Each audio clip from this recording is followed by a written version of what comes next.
Hey everybody, Crummy here. For this week's Stubby, Jonathan's going to be taking it, and this question is really important if you're running a home shop business and you're starting to bust at the seams. I'll leave the rest to Jonathan. Today's question comes from Kyle at Matsu Metalworks. Hey guys, I'm evaluating my business and trying to figure out how far to stretch myself. I have been thinking about leasing a shop. Until now, I have been operating out of a detached 2-car garage. While it has been great to start off with, it's just become too small. My question is, what are some of the hidden costs of going off-site? Obviously, there are a lot of added expenses, but I'm trying to look at this from all angles and wondering if I'm missing some expenses that might blindside me that I am not aware of. Well, Kyle, here's a few things that I have come up with based off experience and looking at different shops, and I just hope that some of this can help. The first thing I would say in reading your email and not knowing, the exact situation is looking at how far to stretch myself.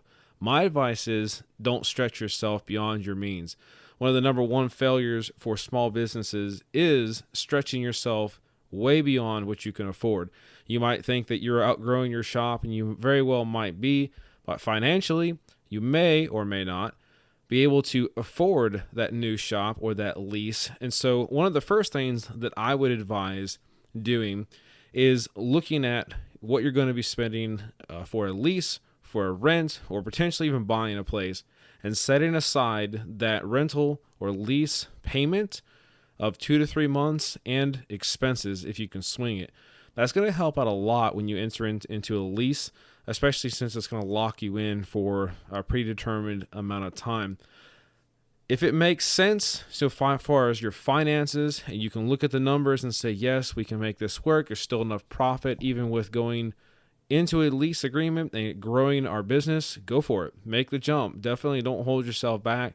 Don't turn away the work just because you might be scared to jump into something new like a lease. I am not an expert in leases or rentals. I own everything that I have, but here's some of the things that I have thought of that apply to pretty much anybody that would be looking to do this. One of the things in looking at leasing, renting, or buying is leasing. Typically, that I have seen anyway, when I was looking at buildings years ago, usually the agreements are 1, 2, and 5 years. And so some are 3 years and whatever. So that's something you're going to have to be aware of. If you commit you and your business to a 5-year lease, you better make sure that you're going to be bringing in the money. And sometimes that's hard to do, to forecast that far down the road. Renting, you can go month to month. You can enter into year-long rental agreements as well. Again, just be aware that not everybody is going to want to do, especially a month-to-month lease. And of course, sometimes you are better off to buy the building because the payment might be cheaper, and or you own the building, outright at some point in time anyway. Me, I prefer to buy, but that's just me. So what are some of the hidden costs? I wouldn't say necessarily that these should be hidden costs. I think I understand where you're coming from. Maybe that there are some expenses you have not considered, but I would not advise going into a lease or looking to expand your business without exploring every single thing that would be involved in that lease. And we'll go through some of these things. So don't get blindsided at all. I don't want you to walk in there with eyes open, and we can't answer all the questions or answer everything in one Stubby episode. So some of the things that I thought of, and again, these are going to vary according to where you're going to be and what your lease agreement or rental agreement is going to be. But some, you would be responsible for repairs on the facility. Those can be ranged from small things to large things like roofs and everything.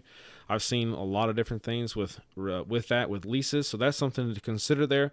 Obviously, one of the biggest costs, or maybe not the biggest cost, but one of the most recurring costs is your utilities. That could be your gas, that could be your water, that could be the trash or the dumpster, that could be your electricity, et cetera, et cetera. Those are recurring expenses. And so when you go in to look at a building, whether it's a lease or rental, you're going to want to look at the averages, obviously, and make sure that you can afford the total package. Whatever that adds up to be per month, make sure you can absolutely afford that. And again, those should not blindside you. You should not be surprised at what those numbers are. The next thing I would say is, where's the location of the building you are looking to lease?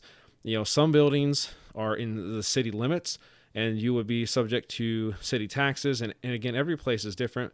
So just be aware of where the building is located. Maybe if it's out in the country, you would not have to pay certain taxes, but definitely look and see where it is. The next thing I will look at with the location of the building is definitely check out the zoning.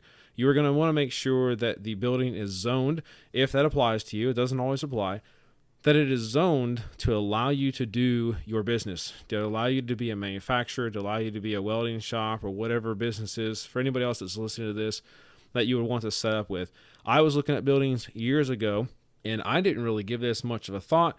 We'll show up to a place, look at a building, and the guy asked me what my company was and what I did, and he's like, this is zoned whatever it was, and I could not lease the building and operate a welding company. So be aware of that zoning that you may or may not be entering into.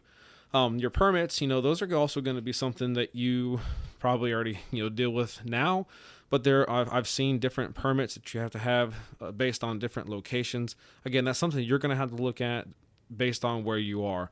The next thing that I would also be aware of is safety compliances for different cities or locations, states or counties. Some of the things that I've seen, like, you and I may not necessarily need an exit sign or sprinklers in our garage, but in some locations, those might be required. Again, depending on what size of building you're looking at, I have no idea if you're looking at 1,000 square feet or 100,000 square feet. You're going to have to look at things like exit signs, and some of these things are simple. Sprinkler systems, something else to keep in mind when you're looking at doing that. Are they handicap accessible? That's huge in many, many cities. In fact, most places that are public. Point is, make sure the building is compliant with all your local and state laws before you enter into that lease. And if they're not, be aware of those extra costs that likely, some of which anyway, might come back to you. Next would be insurances. This is something that you need to talk to your insurance agent about. I am not an expert in insurances, but I would say, along with your general liability insurance and everything that would cover what you're doing and the building, you might have to have fire insurance or maybe renter's insurance if you're renting a building, or just got to make sure that your policy covers what you're about to do. Check with your agent and make sure that he approves, or he tells you or she tells you what you're going to need to cover this building. So these are some of the things I want to throw out there. I know it's really, really short, and you could go really, really deep into some of this stuff there. Again, I would just highly advise, do not stretch yourself beyond your means.